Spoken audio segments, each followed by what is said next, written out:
Donc, pour vous dire, voilà, nous enregistrons la session et il y aura une captation audio et vidéo sur notre site, ensuite sur la page dédiée. Et puis, je propose de commencer. Vous n'êtes pas très nombreux sur ce format 1 heure, un projet. C'est un format auquel on tient quand même et c'est vrai qu'on peut repenser aussi la façon de le présenter dans la programmation. On en reparlera, Federica, qui est souvent consultée en tant que partenaire du Cercle Éducation et je vous en remercie. Voilà, donc je propose qu'on commence cette session qui est centrée sur la présentation d'un outil numérique qui a été mis en place par le fonds de dotation Égal Accès. C'est vrai que la question en fait, des outils numériques, on ne l'a pas tellement abordée ces derniers temps au Centre français des fonds et fondations, et pourtant c'est une question importante, surtout si on réfléchit en termes de partage de connaissances entre les fondations, d'occasion de rencontres et de provocation en fait, de synergie. C'est pourquoi nous, on trouvait intéressant que l'on présente un outil constitué qui est aussi évolutif, vous nous en parlerez, et qui peut jouer ce rôle de partage de connaissances et d'inspiration pour des partenariats et des coalitions. Donc, je remercie Bernard Jambon, qui est le président et le fondateur du fonds de dotation. Je remercie également Maëlys Poulain et Morgane Cousin du Fonds Égal Accès qui vont animer cette présentation. Je voulais vous dire, mais je vous le redirai en fin de session, que les prochaines sessions du Cercle Éducation seront à la rentrée au mois de septembre et au mois de novembre. Et puis, vous dire que c'est une session la plus interactive possible. Donc, n'hésitez pas à poser vos questions en levant la main, en écrivant sur le chat qui est ouvert. Et puis, régulièrement, on vous demandera si vous avez des choses à dire. Et puis, on fera un petit tour de table aussi en fin de session pour vous demander si vous-même, vous avez des réflexions sur des outils numériques que vous voulez mettre en place, si vous en avez déjà mis, ou qu'est-ce que vous en attendriez en fait sur cette thématique particulière. Voilà, donc je vous remercie et Bernard, je vous laisse commencer cette présentation. Je vais partager à l'écran le document. Voilà. C'est bon. OK, merci Anne. Donc, une rapide présentation au départ de notre fonds qui a été créé en 2017 suite à la vente de mon entreprise. J'ai créé ce fonds et je l'ai doté de moyens financiers. Nous sommes basés à Carpentras dans le Vaucluse et nous gérons des projets, nous soutenons des projets de région PACA, mais France entière également. Nous avons des partenaires que vous connaissez peut-être pour certains, Sport dans la ville, Vers le haut, le think tank, la Ligue de l'enseignement, la FEV, l'Observatoire des inégalités, la collection Lambert, qui est un musée sur Avignon, le Centre français des fair play. Du fair play, on a une quinzaine d'associations qui sont nos partenaires. Alors, slide suivante, pardon Anne. Oui. Notre cible, si vous voulez, ce sont les jeunes issus de milieux défavorisés, avec deux missions principales. La promotion de l'éducation et de la réussite éducative et également l'utilisation des valeurs du sport pour l'insertion sociale et professionnelle des jeunes, dont deux axes principaux qui se recoupent régulièrement. Alors, nos engagements de projet, on est ce qu'on appelle un fonds de dotation opérationnelle, c'est-à-dire que d'un côté, on soutient des projets qu'on a identifiés et de l'autre côté, on initie des projets seuls ou en partenariat avec d'autres fondations, comme c'est le cas avec la Fondation du Crédit Agricole qui est représentée aussi aujourd'hui. Alors, nous soutenons et nous développons des ateliers, des interventions scolaires. Alors ça, c'est quelque chose qui est plus local, donc sur le Vaucluse. Nous soutenons la création et dissémination d'outils pédagogiques et sportifs. Là, ce sont des outils qui peuvent être utilisés et qui sont disséminés France entière, même parfois en dehors de France. et nous avons initié un projet de soutien scolaire gratuit en distanciel pour les jeunes issus de milieux défavorisés, et nous travaillons avec d'autres associations pour qu'ils intègrent ce projet dans d'autres régions de France. Notre philosophie, c'est développer des partenariats et développer le partage de l'information.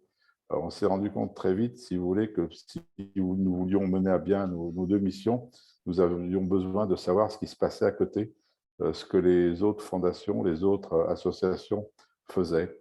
Et donc, pour cela, on a développé deux outils. On a d'abord une édition de 2 journaux trimestriels. Le premier sur l'accès à l'éducation et le deuxième sur les valeurs du sport et son pouvoir d'intégration, d'insertion du sport. Donc, ce sont des journaux qui sont distribués électroniquement auprès de 8000 cibles. Donc, d'un côté, soit les lycées, collèges français, il y en a à peu près 8000, et pour les valeurs du sport, c'est plus ciblé sur les clubs sportifs, les fédérations. Donc, c'est un journal où on récupère on a des interviews, on a des témoignages de personnes qui sont compétentes dans ces domaines-là. Et donc, on travaille sur cette dissémination. On a à peu près 200 exemplaires papier qui sont régulièrement distribués également. Donc, ça, c'est le premier outil pour le partage de l'information. Et le deuxième outil dont on va discuter aujourd'hui, c'est ce développement d'une bibliothèque numérique nationale sur tous les projets dont on a avant et que l'on répertorie sur l'accès à l'éducation et sur l'insertion par le sport. Donc, c'est véritablement notre philosophie. On ne peut, d'après nous, mener à bien notre mission que si nous sommes plusieurs à partager des informations et à développer des partenariats. Donc là, aujourd'hui, on va se concentrer sur le projet EDUC.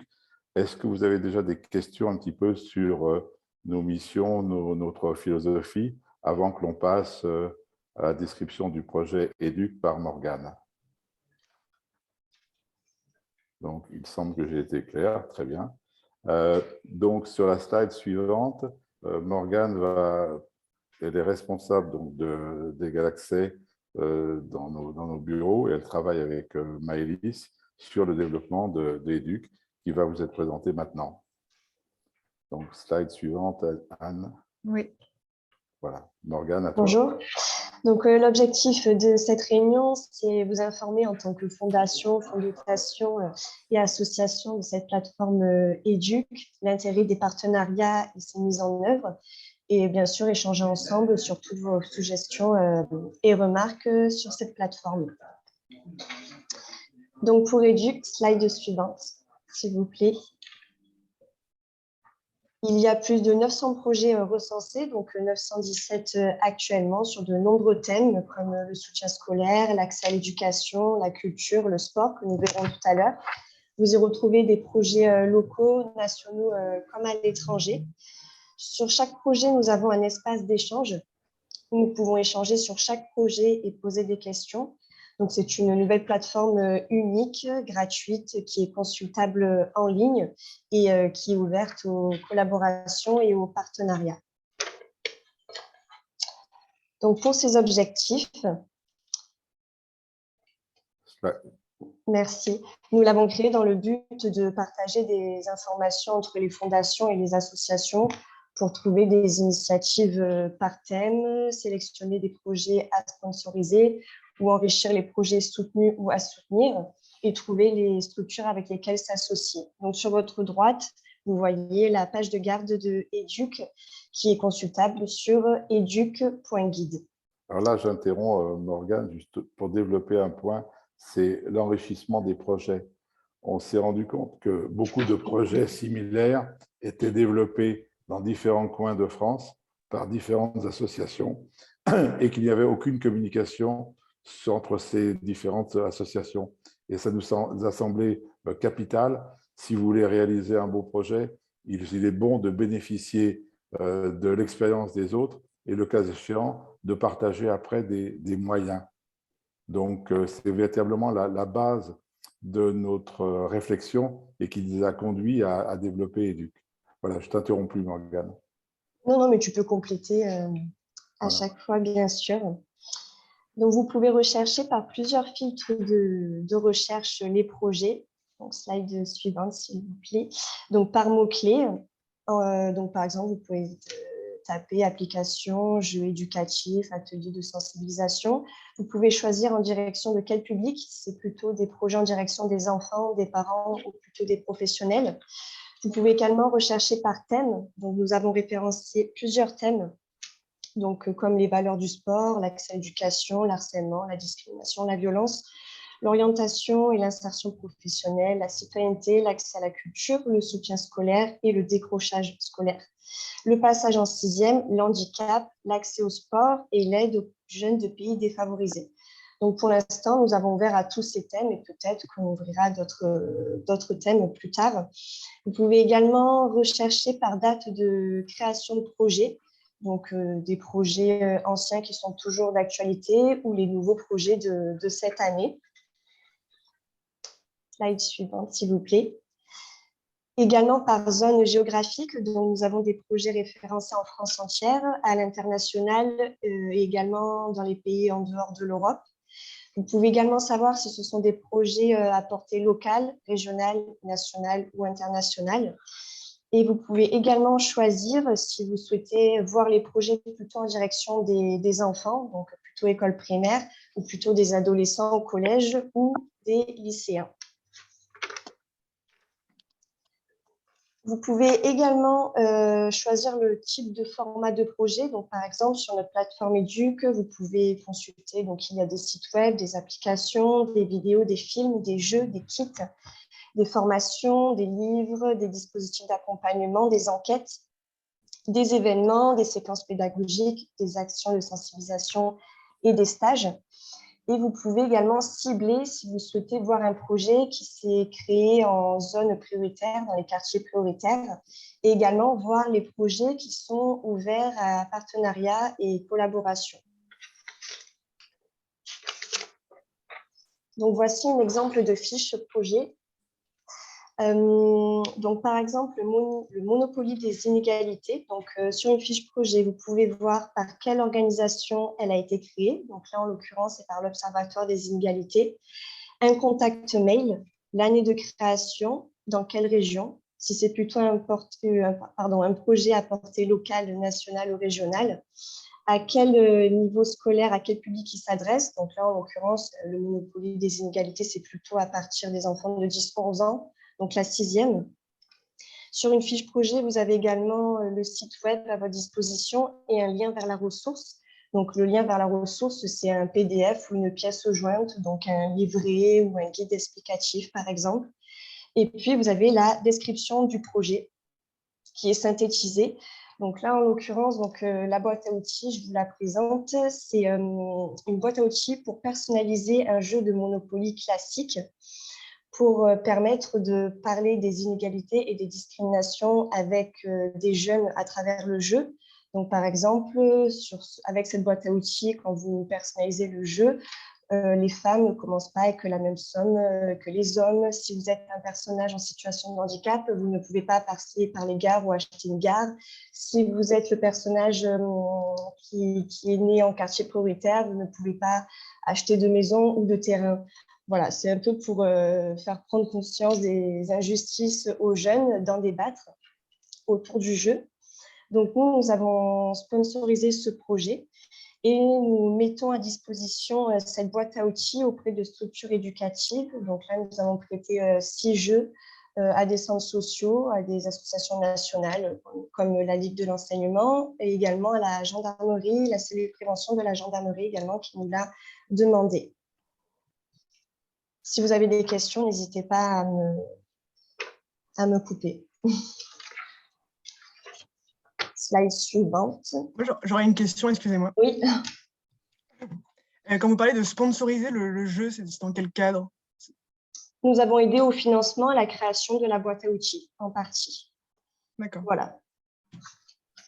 J'ai une question aussi. Oui. quand vous dites vous mettez à disposition un jeu comme ça, c'est-à-dire vous envoyez quelqu'un qui va animer un atelier au sein d'une école, par exemple, ou bien vous envoyez simplement le mode d'emploi via un document PDF, ou comment vous faites précisément? Alors, des deux façons, on a, nous, acheté 10 boîtes à outils que nous mettons à disposition gratuitement aux associations qui nous les demandent, donc sous convention, ou alors on nous demande directement de venir l'animer. Voilà, si ce n'est pas très loin, nous, on se déplace, animer l'animation dans les centres sociaux, les établissements scolaires ou les associations. Est-ce que vous facturez votre prestation d'animation? Non. D'accord. Non, c'est entièrement gratuit. Et vous pouvez vous déplacer sur le territoire national entier? Oui, tout à fait. Oui, d'accord. Tout à fait. On est sur le Vaucluse, donc c'est vrai que principalement on se déplace sur le Vaucluse, mais on peut intervenir en France entière. Merci.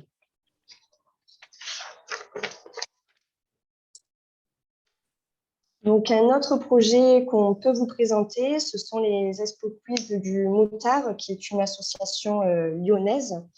Donc, le Moutard, les Expo Quiz, ce sont des panneaux de discussion pour les jeunes, avec des questions et des petites images pour favoriser le dialogue. Il existe une vingtaine de thématiques qui vont de la laïcité à l'égalité homme-femme, la discrimination, le sport. Et à travers ces panneaux, on peut dialoguer avec les jeunes et puis poser des questions et prendre en compte leur expérience et leur avis. Donc, pour ce projet, nous avons acheté plusieurs expo quiz et de la même façon, nous les mettons à disposition gratuitement auprès des structures éducatives qui nous les demandent en remplissant une convention. Alors, j'ai une question, c'est comment ces structures connaissent ce projet? Vous en faites la promotion? Oui. D'accord. Oui. Mais Donc, de quelle façon, en fait, vous vous adressez aux établissements scolaires? Vous leur dites, voilà, nous avons ce type d'outils, est-ce que ça vous intéresse? Voilà, donc on présente ce projet, on leur propose s'ils souhaitent qu'on intervienne animer l'atelier. Et puis, on propose également aux associations qui veulent être autonomes avec l'outil sur des séquences, par exemple, tous les soirs dans les centres sociaux, il y a des temps périscolaires où on peut prêter l'outil gratuitement. Alors, c'est là, si vous voulez, où on utilise Educ, parce que Educ nous aide à identifier ces projets dans lesquels nous allons nous impliquer, les projets que nous allons soutenir, mais Educ va nous aider aussi à identifier les cibles potentielles parmi, bien entendu, les lycées, mais aussi les associations. On peut voir les associations qui sont plus ou moins intéressées, qui peuvent être a priori plus ou moins intéressées par ce type de projet. Donc, et les projets dont on vous parle, là, le Routard, le Monopoly, nous les avons trouvés par l'intermédiaire de notre bibliothèque de projets. On fait un travail de recherche de projets innovants et lorsqu'on a des projets qui nous semblent intéressants, à ce moment-là, on va les rentrer en contact avec eux pour les soutenir et pour les disséminer. Oui, alors moi, j'allais poser justement aussi une question sur ce sourcing des projets, en fait. Comment vous le réalisez, le sourcing des projets? Alors, on peut les trouver par recherche Internet, par tous les mots-clés possibles et inimaginables, également par les réseaux sociaux, la presse également, et puis par les mails qu'on reçoit pour soutenir un projet. Donc, les projets qu'on nous propose, on les référencie directement. Parce qu'on pourrait penser que entre les adhérents du CFF qui sont engagés pour l'éducation, il pourrait aussi y avoir un partage d'informations sur des projets qui ensuite pourraient être référencés sur Educ. Ah ben, tout à fait, si vous voulez. Actuellement, nous sommes 4 à faire des recherches plus ou moins sur des projets, parce qu'on a des contacts à gauche, à droite, parce qu'on lit des articles, parce que, bon, différentes sources, mais plus on sera à avoir cette capacité d'alimenter la base de données, plus la base de données sera complète. Donc, et c'est un petit peu, si vous voulez, un des objectifs que l'on poursuit avec ce contact avec différentes fondations, c'est on aimerait que d'autres fondations s'intéressent à ce projet, l'utilisent, mais également soient fournisseurs de projets pour l'enrichir. D'accord. Ok, alors c'est vrai que dans les projets, il y a aussi une notion, mais on en parlera peut-être à la fin, qui intéresse les fondations, c'est l'évaluation du projet en fait. Est-ce que c'est quelque chose qui pourrait apparaître ou pas d'ailleurs? Peut-être pas d'ailleurs, il faut peut-être pas sur la bibliothèque. Sur le coût du projet, le coût du financement, Non, l'évaluation de l'efficacité, on pourrait dire, du projet, l'impact du projet. Oui. Et oui. il y a des projets où l'évaluation apparaît parce qu'il est terminé, enfin, il a été testé une première fois. Et pour les nouveaux projets qui sont toujours en cours, c'est vrai qu'on n'a pas encore l'évaluation en question. Mais on peut l'avoir sur certains projets, oui. Mais l'évaluation, il faut vous la demander en fait. Elle n'est pas sur la bibliothèque. Oui, oui, oui. Il faut nous Oui. donner plus de précision D'accord, pour que nous l'ajoutons. Oui. d'accord. Et le gros problème que l'on a, si vous voulez, ce sont les critères d'évaluation. Parce que Absolument. nous ne pouvons pas définir a priori des critères d'évaluation. Donc, d'un projet à un autre, il y aura un aspect subjectif, car les critères d'évaluation vont être modifiés selon le type de projet. Mhm. Donc, c'est Tout pour à ça que c'est fait. difficile de le faire rentrer dans une base d'informations. Oui. Je passe la slide suivante, Morgane. Oui. Donc, un dernier exemple de fiche projet. Donc, c'est un projet qui a été initié par notre fonds de dotation, puisqu'on est opérationnel et qu'on voulait vous présenter. Donc, c'est du soutien scolaire gratuit en distanciel que nous avons nommé Click Class. Donc, nous collaborons avec plusieurs établissements scolaires et associations du Vaucluse qui nous repèrent des élèves en difficulté scolaire et issus de milieux défavorisés. Et puis, nous prenons en charge ces jeunes et on les parraine avec des parrains bénévoles de notre fonds de dotation. Et ce sont des bénévoles en France entière. Donc, on accompagne actuellement une trentaine de jeunes qui sont parrainés avec un bénévole et qui les aide 1 à 2 fois par semaine dans leur scolarité en visio. Et on a monté tout un pack pédagogique pour ces jeunes. Donc, ils ont un accès sur maxicours.com, qui est une plateforme de soutien scolaire en ligne pour réviser des exercices et des leçons. Des séquences pédagogiques sur des thématiques d'accompagnement. On a également mis en place une permanence d'aide en maths et sciences 3 fois par semaine. Et on a créé un guide pédagogique d'accompagnement pour aider les bénévoles et les former. Donc, nous avons monté tout ce pack et puis on est ouvert aux partenariats pour leur proposer ce nouveau modèle de soutien scolaire en distanciel. Alors, ce qui est intéressant dans ce projet, je te coupe, Morgane, Oui, ce qui est intéressant dans ce projet, c'est le soutien qu'on a pu avoir par l'expérience d'autres associations qui développent ce même type de projet. Donc, par Éduc, on a identifié différentes associations, Sport dans la ville, la Fève, qui développent un projet à peu près similaire. Les moyens sont un petit peu différents, mais les problèmes rencontrés sont en gros les mêmes. On est rentré en contact, donc là, on a un rôle un petit peu d'association. On est rentré en contact avec ces associations. On a partagé l'expérience, ce qui nous a permis d'enrichir fortement notre projet et de partager avec ces associations des moyens et des outils. Et cela, c'est quelque chose que les fonds de dotation, les fondations, un service pourrait proposer aux associations qu'ils soutiennent en disant, mais on va peut-être ensemble voir s'il n'y a pas des projets similaires qui sont développés et voir si on ne peut pas gagner en expérience et en partenariat avec ces projets. Donc là, c'est un bon exemple qui illustre un petit peu l'utilisation de Educ. Et puis, on a pu… Pardon. Vous êtes opérateur, on peut dire, sur ce Voilà, projet. on est opérateur. Oui. Et puis, on a été soutenu par 2 fondations qui sont la Fondation Crédit Agricole Alpes-Provence et la Fondation 15 Saint-Père pour développer ce projet. Et là, je vois que ça apparaît sur la fiche projet. Est-ce que systématiquement sur les fiches projet, vous faites apparaître les fondations qui sont partenaires du projet? Alors, on peut voir quels projets sont ouverts à partenariat et s'il y a partenariat, on peut mentionner par quelle fondation, oui. D'accord. Slide suivante et puis Bernard, je te laisse reprendre la parole. D'accord. Donc, là, c'est simplement des exemples d'associations ou de comités qui utilisent régulièrement Educ et qui sont relativement satisfaits. Autrement, on ne les mettrait pas, bien sûr. Donc, vous avez le Centre français du Fair Play. Donc, le Centre français du Fair Play, c'est un centre qui est une émanation du comité olympique et qui œuvre pour le respect des règles de l'esprit du sport. Ils font beaucoup d'interventions dans des congrès, des séminaires, des prix, ils ont le prix de l'esprit sportif. Ils sont soutenus par de très grands sportifs connus et reconnus. Ils font beaucoup de publications aussi. Et ces gens-là utilisent régulièrement notre bibliothèque pour identifier les projets ou les partenaires avec lesquels ils pourraient développer leur mission. Donc, ils travaillent beaucoup avec toutes les fédérations de sport. C'est un comité qui est impliqué aussi, bien entendu, dans les Jeux olympiques de 2024.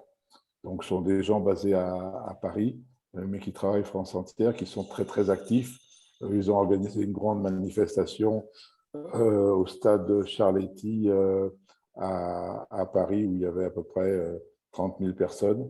Voilà. Donc, eux sont des utilisateurs réguliers et avec eux-mêmes, on partage un autre moyen de dissémination de l'information, c'est-à-dire qu'ils ont une newsletter, on leur soumet des articles et eux ont une page dans notre tribune respectable. Donc ça, c'est un premier exemple, le comité français du fair play.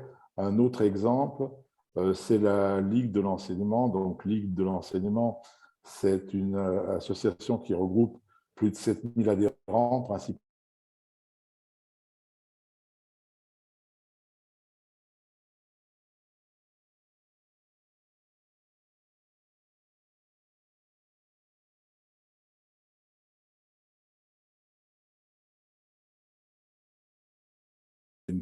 des missions à peu près similaires aux nôtres. C'est une grosse organisation qui peut-être est un petit peu vieillotte, mais qui est en train actuellement de se redynamiser et ils sont très intéressés, ils utilisent régulièrement Educ.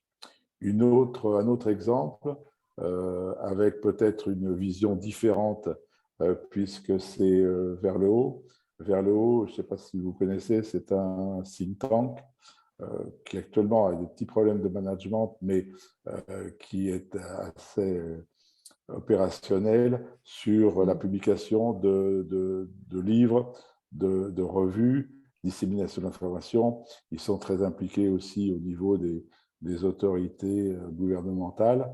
Donc, c'est vers le haut, collabore avec nous sur la plateforme Educ pour justement trouver matière à alimenter leur publication, leur communication. Donc, voilà 3 exemples différents d'utilisateurs réguliers d'Educ. On a voulu vous partager un petit peu leur expérience avec vous. Slide suivante. Donc, nous, dans notre démarche aujourd'hui, ce qui nous intéresse, c'est d'avoir vos réactions et principalement de savoir si c'est un type de projet susceptible de vous intéresser. Alors, je crois que Anne l'a mentionné. Là, pour l'instant, c'est centré sur les jeunes, sur l'éducation et sur le sport. Mais bien entendu, je pense que le Centre français des fondations peut très bien aussi développer cela dans d'autres domaines. Et nous, ce qui nous intéresse en tant qu'Égal Accès, c'est d'avoir de nouveaux partenaires qui vont, avec nous, rechercher des projets, remplir des cases projets dans Educ et peut-être monter des partenariats avec eux sur le développement de cette base de données. Est-ce que vous avez des commentaires, des questions à ce niveau-là? Moi, j'ai une question, si je peux me permettre. Bien sûr. Oui, je me demandais dans votre collecte de données, en fait, vous faites vraiment au cas par cas, un par un. Vous n'avez pas pu récupérer de bases de données, je ne sais pas, du ministère de l'Enseignement, de l'Éducation ou des choses comme ça, d'associations ou de projets labellisés, financés, enfin, quelque chose qui permettrait d'automatiser ou d'avoir d'autres sources d'infos pour compléter votre base de données. Je pense que c'est une très bonne remarque. C'est Oui. vrai que pour l'instant, on ne l'a pas fait. Il faut savoir qu'on est relativement neuf dans ce travail-là, mais c'est vrai que l'on devrait peut-être chercher à identifier des bases existantes. Mais pour l'instant, on n'en a pas identifié. Si vous avez connaissance de certaines bases de données qui pourraient correspondre à ce que l'on fait, ce serait très intéressant. On est rentré, par intermédiaire de Patrick Deschamps, on est rentré en relation avec des bibliothèques, des médiathèques qui sont très intéressées par utiliser Educ et qui peuvent, le cas échéant également, nous fournir des articles, mais on n'a pas encore de systématiser et identifier des bases de données existantes et avoir des relations avec celles-là. Mais si vous en connaissez, on est preneur, bien entendu. Et on peut imaginer que vous pourriez aussi avoir un dialogue avec je ne sais pas quel bureau en fait, du ministère de l'Éducation nationale, parce que ça peut intéresser, et peut-être que là, l'expérience de Julie pour la trousse à projet est intéressante, mais ça peut intéresser peut-être les chefs d'établissement de savoir quels projets ils peuvent intégrer en fait à certains moments du cursus des élèves avec l'aide d'associations qui sont agrémentées dans ce cas, mais enfin voilà. Oui, tout à fait. Mais si Julie est prête du reste, on l'a évoqué déjà en début de session, si elle est prête à travailler avec nous, on est preneur tout de suite. Oui, alors excusez-moi, je ne sais pas comment lever la main, mais je sais que M. Martinon a une question avant moi, mais je rebondirai sur ce qui a été dit tout à l'heure. D'accord. Je vous en prie, allez-y. Hein. C'est gentil. En fait, pour recontextualiser, notre fonds de dotation, il est partenaire et membre fondateur au même titre que le ministère de l'Éducation nationale, que Canopé, l'OCCE et le Crédit Coopératif dans la constitution d'un groupement d'intérêt public dédié aux projets pédagogiques en France. Après, nous, peut-être à la différence de votre fonds de dotation, c'est qu'on travaille uniquement, en fait, la plateforme a été conçue par et pour les enseignants. Elle est conforme pour faire transiter des flux financiers vers les établissements scolaires. Et les projets sont uniquement portés par tout personnel de l'éducation nationale, par des établissements scolaires de l'école du premier ou du second degré. Donc, il n'y a pas d'association, par exemple, qui peut porter un projet sur notre plateforme. Et après, on travaille, on a l'idée de travailler avec les politiques de labellisation des projets éducatifs. Et on travaille en ce moment sur le label Génération 2024 dans le cadre des Jeux Olympiques, où il y a à peu près 8000 établissements qui ont été labellisés avec un objectif de 20% en 2024 de l'ensemble des établissements scolaires labellisés en France. Donc, ça donne accès à une certaine base de données. Après, vu la volumétrie, c'est vrai que si c'est un recensement au cas par cas sur votre plateforme, ça risque d'être un peu long. Mais bon, il faut voir comment on peut échanger pour en termes de bonnes pratiques et de collaboration entre nos deux plateformes. Parfait, oui. Cette labellisation, elle peut être attribuée à des projets associatifs, c'est ça? Alors, je n'ai pas tous les tenants aboutissants de la labellisation, mais en tout cas, il est délivré par les rectorats. Ouais. Après, il y a toute une articulation avec les USEP et l'UNSS. Il y a une obligation d'avoir un projet porté par l'établissement et une fédération sportive ou un club sportif, puisque c'est le label a vocation en fait, à valoriser l'esprit des Jeux Olympiques, comme c'est écrit sur le site, dans les établissements scolaires. Donc, il faut qu'il y ait une synergie locale, on va dire, entre les établissements pour la pratique sportive et l'établissement scolaire. D'accord. Merci. Barthélémy, vous vouliez poser une question? Oui, j'ai même plein de questions, mais je vais essayer de faire bref, quitte à prolonger par la suite hors de la visio.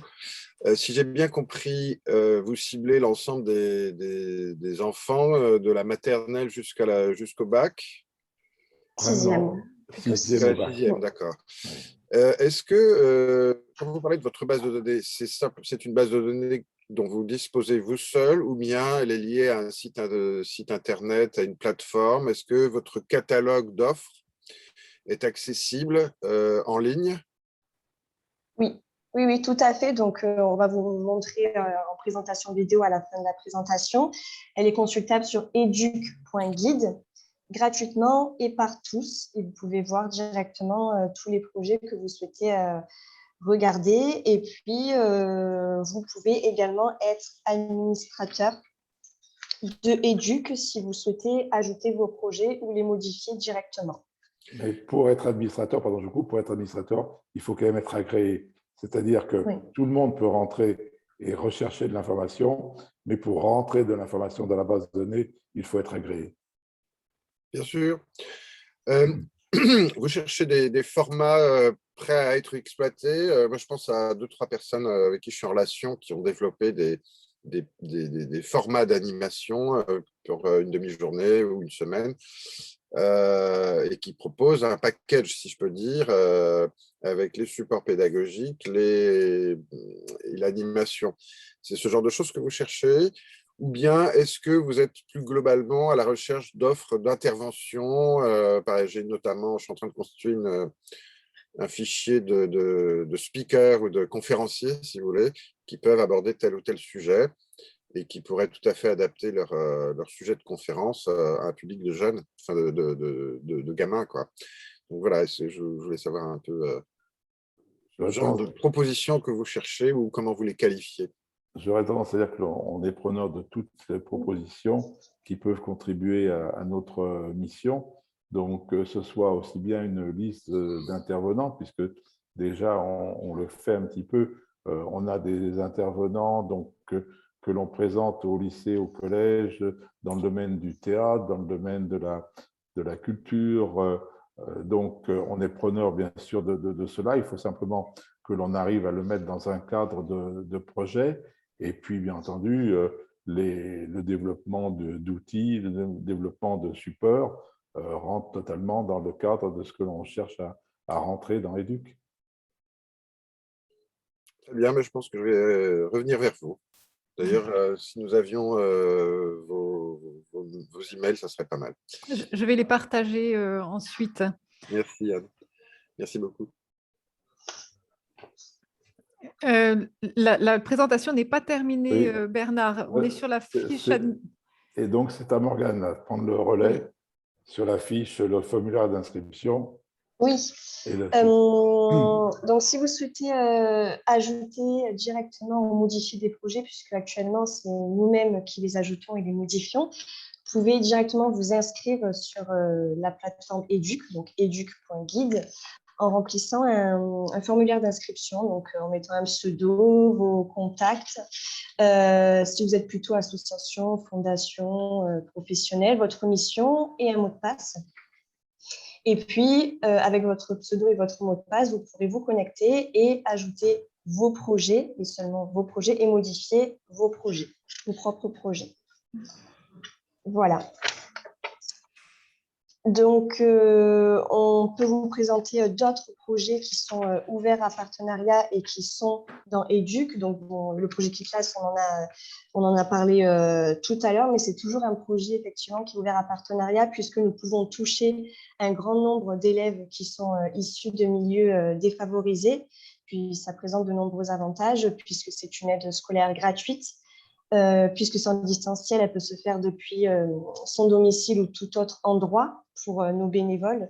Et puis, ça apporte un soutien pédagogique avec MaxiCours et un soutien méthodologique avec le parrain. Donc, c'est vraiment un projet qu'on souhaite continuer à développer. Alors, là, dans ce cadre-là, quand on parle d'ouvert partenariat, le projet Kiclass, c'est-à-dire que c'est un projet aussi qui peut être pris par des associations que vous soutenez et pour lesquelles on pourra fournir toute la documentation, tous les outils nécessaires. Et ils pourront, eux, le développer dans leur zone géographique.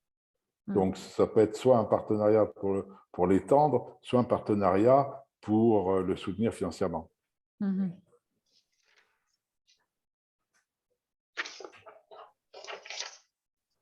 Bernard, tu prends le… Sport, oui, sport dans la ville. Donc, sport dans la ville, justement, dans le cadre de cette de gros développement, grosse animation des Jeux Olympiques, préparation des JO, ils ont un projet d'implanter 50 centres de sport dans la ville en France, dans des villes de plus de, dont l'agglomération est supérieure à, je crois, c'est 100 000 habitants. Donc, le principe de sport dans la ville, les municipalités confient un terrain dans une zone prioritaire.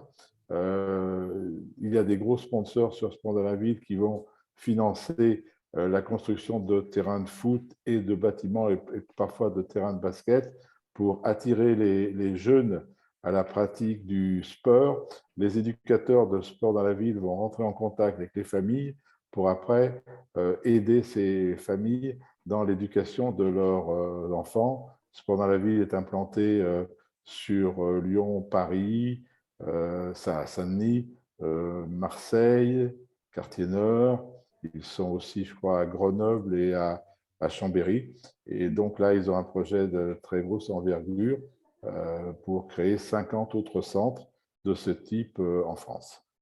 Donc là, ils cherchent principalement d'un côté des soutiens financiers, mais également des soutiens pour l'aspect logistique pour s'introduire dans des villes qu'ils ne connaissent pas.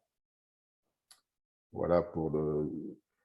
Et donc, les expos quiz du Moutard, là, c'est une association lyonnaise, comme ça a été mentionné par Morgane, qui a été créée par une personne qui est en train de prendre sa retraite et qui va transmettre à une jeune femme donc son projet. Il recherche des financements pour développer d'autres thématiques par ce moyen de kakémono. Donc, c'est un autre projet qui peut être intéressant pour certaines fondations. Voilà. Merci.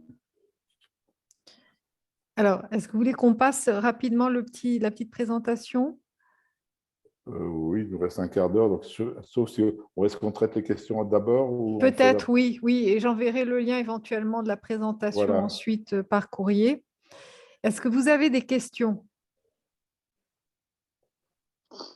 Et moi, j'allais vous demander, est-ce que certains d'entre vous, c'est vrai que vous n'êtes pas très nombreux, mais enfin, ça facilite aussi la discussion. Est-ce que certains d'entre vous ont des projets de plateforme de ce type-là ou souhaiteraient en mettre en place ou voilà, ou est-ce que vous seriez intéressé en fait à collaborer à cette bibliothèque? Enfin, vous n'êtes pas obligé de répondre tout de suite, mais est-ce que c'est quelque chose qui vous inspire? Oui, Barthélémy? Oui, je réfléchis à un projet qui consiste, le nom de code, c'est en toute simplicité, les humains de bonne volonté, c'est-à-dire mobiliser des seniors plutôt que des juniors pour créer une base de ressources permettant ensuite à ces volontaires d'aller transmettre leur savoir, leur expérience, leurs connaissances via des sortes de petites conférences. Donc notamment dans les écoles, dans les lycées, et puis peut-être dans des associations para-éducatives, culturelles, etc. Donc c'est soit des gens qui viennent parler, soit des gens qui pourraient venir renforcer les équipes d'animation de vos produits éducatifs. Et je vais devoir constituer une plateforme d'offres de ressources, plutôt des ressources humaines et des ressources de compétences, mais qui peuvent être complémentaires de ce que vous avez déjà développé. Mais ces personnes viendraient parler sur quel sujet? C'est-à-dire, ils viennent en tant qu'experts d'un sujet, c'est ça? Ils viennent en tant qu'experts d'un sujet, donc il va y avoir une grille de qualification des thèmes sur lesquels ils sont susceptibles de parler, auxquels je pense qu'on rajoutera des critères de ciblage. Ils parlent, mais à qui? On ne parle pas de la même façon à des adultes et à des enfants notamment. Donc, il y aura certainement besoin de formation ou de brief pour que le conférencier qui parle d'un sujet comme, je sais pas moi, la protection animale, il ne s'adressera pas de la même façon aux enfants par tranche d'âge, à des adultes, à des militants et ainsi de suite. Enfin, des militants, des activistes de la cause animale, par exemple. Donc, il faudra que nous qualifions la capacité de transmission selon la cible des gens susceptibles d'entendre ces petites conférences. Et puis par ailleurs, ce sera également une façon de recruter ou de recenser les gens qui ont du temps à donner pour venir renforcer des opérateurs sur des opérations altruistes, notamment pédagogiques au sens large du terme. Donc voilà, je suis une ancienne institutrice, j'aime bien continuer à aller voir les enfants. Je peux, si vous me formez à tel jeu pédagogique, venir intervenir dans les écoles. Alors, ma réponse va être très, très rapide. C'est ce projet nous intéresse pour rentrer dans EDUC, parce qu'il rentre totalement dans le cadre de ce que EDUC recherche, mais également, c'est vrai que notre fonds de dotation peut être intéressé par soutenir et développer ce projet. Et je pense également peut-être à d'autres fondations. La fondation Lachmann, c'est quelque chose qui peut également fortement intéresser Henri Lachmann. Et vous avez des associations comme l'association Appels aussi, qui peut être une association très intéressée. Donc, je vous propose que l'on puisse en discuter hors antenne, comme on dit à la télévision, pour ces collaborations. Très bien. Sinon, moi, j'allais demander aux autres fondations, représentants de fondations qui sont connectés, si vous, votre sourcing pourrait passer par la consultation de plateformes de ce type-là, ou bien si vous êtes vraiment sur les appels à projets, ou voilà, comment vous fonctionnez? Moi, je veux bien répondre, mais j'avais levé la main justement. Nous, on a un jeune fonds de dotation et on a un peu le même objet que vous autour de l'enfance en situation de vulnérabilité et les questions liées à l'éducation, la réussite éducative, l'insertion professionnelle. Et effectivement, moi, je travaille... oui, par contre, on a un secteur géographique assez resserré qui est autour de la Bretagne et voire même du nord de l'île-et-Vilaine pour commencer. Et c'est vrai que pour le sourcing des assos là, qu'on va financer, on fait pas mal de cas par cas, essayer d'identifier les acteurs déjà présents sur le territoire ou des acteurs un peu à côté, mais qui pourraient être intéressés pour essaimer sur notre territoire. Et je trouvais que votre plateforme, justement, elle pouvait aussi me permettre de nourrir mon sourcing. Donc, je trouvais ça intéressant. J'ai commencé à regarder, j'ai vu que moi, j'ai des assos que j'ai repérés qui ne sont pas dans votre base de données, donc ça peut être utile. Voilà, mais je trouve que ça peut permettre de compléter, en tout cas pour nous qui sommes un jeune fonds de dotation. Et justement, on va probablement lancer un appel à projet à la rentrée, mais on essaie de mixer aussi et de ne pas fonctionner que par appel à projet. Et donc, je trouve ça intéressant d'avoir cette base de données pour pouvoir se donner des idées d'acteurs à rencontrer, d'aller voir en amont et pas attendre forcément l'appel à projet, pouvoir être un peu proactif. Je suis en visio, mon Dieu. Je voulais juste vous Pardon. dire que la question du sourcing, en fait, va être traitée également dans le cadre du cercle stratégie de soutien impact, qui est en fait le cercle des fondations distributives à la rentrée. Là, je n'ai plus la date en tête, mais de toute façon, vous allez recevoir une communication sur les événements de la rentrée. Et donc, Camille, si ça vous intéresse, vous êtes bien sûr bienvenue. Et tout le monde d'ailleurs. Je rappelle que les cercles ne sont pas réservés à ceux qui se seraient déjà inscrits au cercle, parce qu'il y avait en 2020 un système d'inscription au cercle. Maintenant, le cercle, c'est vraiment un groupe, un cycle thématique, et puis les adhérents, ils vont comme ils le souhaitent. Voilà, il n'y a pas besoin de s'inscrire au cercle. Merci Camille.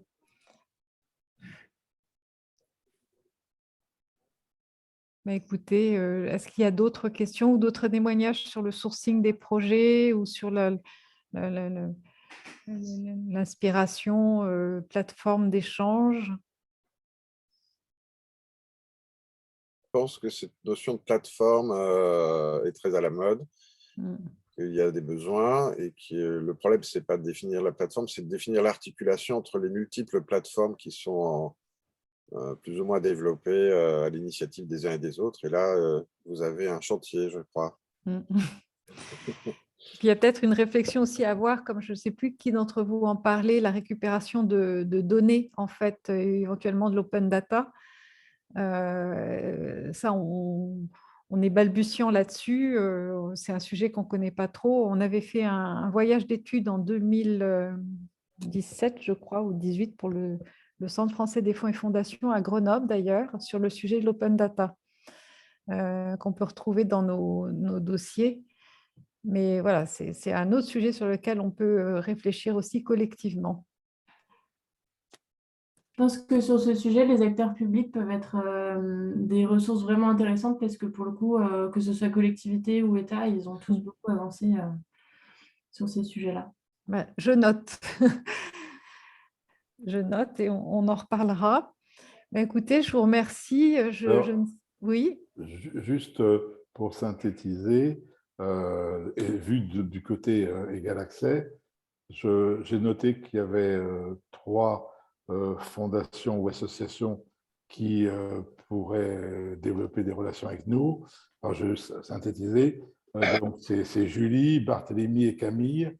Est-ce que c'est cela? Oui. Ça. Oui. On est d'accord. Donc, pour nous, déjà, c'est une réussite parce que, justement, le projet de EDUC, c'est de mettre en relation des acteurs, des fondations, des fonds de dotation. Donc, déjà, merci Anne. La mission est remplie puisque je crois qu'on avait 7 participants. Ce qui est vrai, ce n'est pas un très grand nombre, mais 7 participants représentant des fonds de dotation. On en a 3, je ne dis même 4, puisqu'on a un représentant du Crédit Agricole, qui est également de la Fondation du Crédit Agricole, qui également est déjà partenaire avec nous. Donc 4 sur 7, avec plus de 50%, avec lequel on peut développer des partenariats, des collaborations. C'est super. Et puis, bon, Anne, je vous laisse le mot de la fin, et puis peut-être on peut mettre la vidéo de EDUC au final. Très bien. D'abord, On peut avoir vos coordonnées, ce serait pas mal. Voilà, c'est ça. J'allais Voilà. vous dire, est-ce que vous me permettez de transmettre les coordonnées de chacun à chacun? Johan, Federica, Sarah, Anne-Louise, Marion, est-ce qu'il n'y a pas de problème si je vous mets dans la boucle aussi et je transfère vos coordonnées à ceux qui étaient présents aujourd'hui? Aucun problème. Oui, bien sûr. D'accord, je vous remercie. Alors, peut-être, combien de temps dure la vidéo, Morgane? 1 minute 50, il me semble. Alors, je mets la vidéo 1 minute 50 si vous voulez bien encore y assister. Et puis, je vous dis un tout petit mot de fin. Alors, je lance la vidéo. Vous me dites si ça marche, parce que là, je ne suis pas… Vous la voyez? Non. J'entends. Bon. J'entends. Alors, ça ne marche pas. Bon, elle est sur la présentation, donc les gens pourront y accéder. Attends. Non, alors ce que je vous propose, c'est que là, je vais cafouiller, ce n'est pas la peine. Je vais vous l'envoyer tout à l'heure par mail. J'arrête le partage d'écran uniquement, voilà. Et avec les contacts de chacun. Alors, ce que je voulais vous dire, puisque là, de toute façon, on arrive au bout de notre heure, c'est qu'on va se retrouver à la rentrée le 20 septembre pour la session de rentrée du Cercle Éducation. Ce sera de 9h à 10h30 a priori sur Zoom. Et puis, la 4e session de l'année se passera à la Fondation Groupe Primonial, et je remercie encore Federica, qui nous recevra le 22 novembre, a priori pour la matinée, et là sur le sujet de l'approche territorialisée de l'éducation. Et ce sera une session uniquement en présentiel. Donc, pour ceux qui ne sont pas à Paris, si vous voulez y assister, il faut prévoir évidemment votre déplacement. Voilà, sinon, je vous remercie beaucoup pour votre attention, votre fidélité, la curiosité que vous manifestez.